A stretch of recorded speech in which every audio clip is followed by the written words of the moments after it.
In this section, we'll go over the application process for the 24-month STEM OPT extension. Applications for STEM OPT cannot be received by USCIS earlier than 90 days before the end date of the post-completion OPT as it's represented on your EAD card. It must be received and receipted by USCIS on or before the end date on your card. In addition, the application must be received within 60 days of when the STEM OPT I-20 recommendation was made in SEVIS. Now, it may take USCIS more than 90 days to process your application, but if it's been filed timely and correctly, then the student can continue to work for up to 180 days past their post-completion OPT end date while the application is being adjudicated.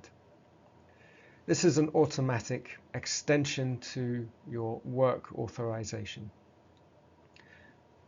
Once the end date has been reached on the post-completion OPT EAD, all work must be directly related to the STEM degree used as the basis for the 24-month STEM OPT extension.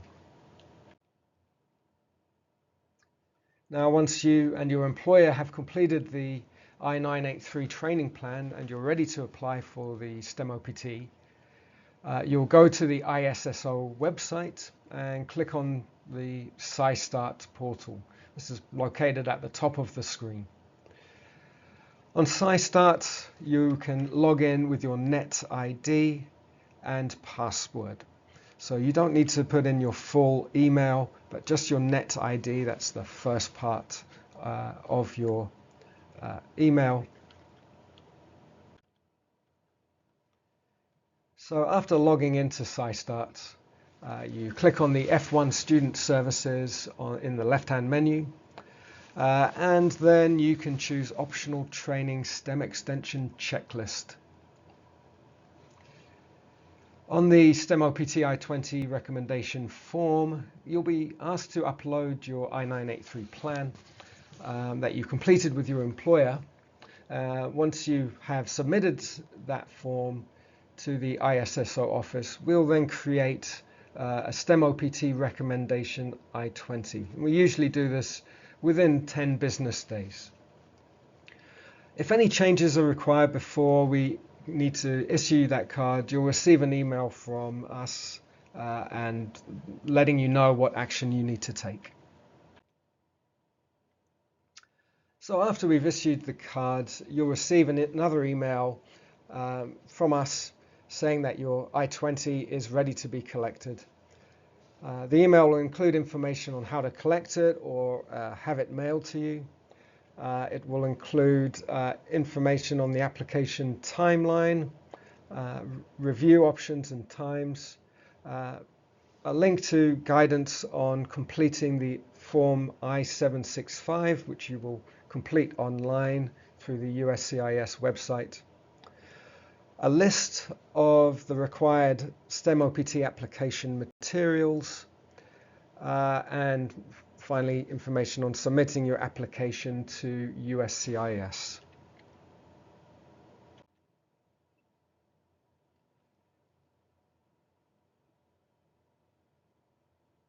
So next we will review the required documents that need to be submitted in the 24-month STEM OPT extension application to USCIS. So the documents are as follows. First of all, you'll need to complete payment of the application fee, $470, which can be paid via credit or debit card or through your bank account. You'll also need a digital passport style photo that's been taken within the past 30 days. You'll complete the Form I-765 and also include a signed copy of the new STEM OPT recommendation I-20. A copy of the electronic or paper I-94, a copy of your passport page with biographical information, expiration date, and your photo page, as well as a copy of your visa. You'll also need to include copies of any previous I-20s that contain information about OPT and all previous EAD cards, both the front and the back copies. Finally, you'll need to include a copy of your official transcript and or a copy of your diploma that shows your degree, your major, and the date of degree conferral. Now, if you haven't defended yet, then you'll still need to show documentation showing completion of coursework. So the US passport photo must be taken within 30 days. You can get it taken at a store that provides that service, but it can also be taken with your phone using software necessary to crop it to the right size, and making sure that it has a white or off-white background. You can look at the Department of State requirements for additional information of the necessary specifications.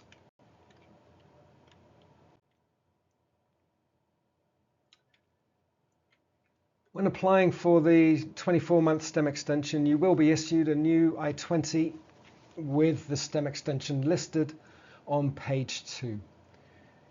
When you receive your new I-20, you'll want to confirm the employer name and dates are correct. And after confirming that the information is correct, please sign and date the first page and then scan the I-20 to add to your application.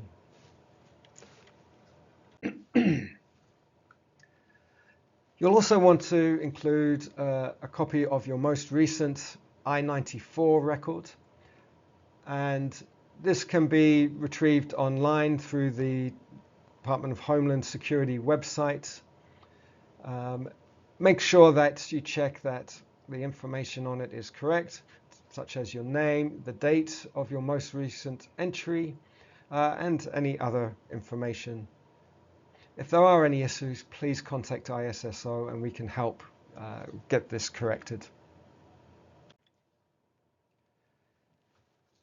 You'll also need to include a scan of your passport biographic information. That's the page that shows your photograph, date of birth and country of birth, as well as information such as passport expiration, and also the page with your current visa.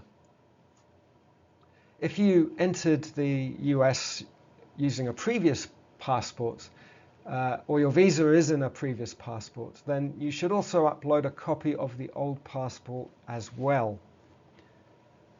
You'll also need to include a PDF of the visa that you most recently used to enter the United States.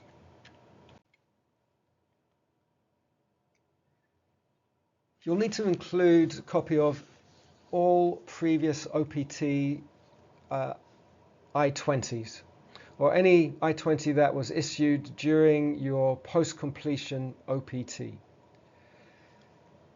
In addition to that, you need to include a copy of your EAD card, both the front and the back of the card. For your application, you'll need to provide proof of the STEM degree that you are using as the basis of your STEM OPT extension.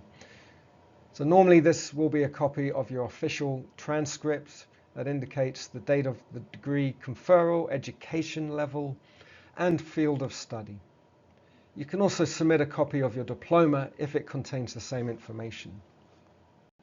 If you're a graduate student and you haven't earned your degree yet, then please contact ISSO about additional documents to include with your STEM OPT application.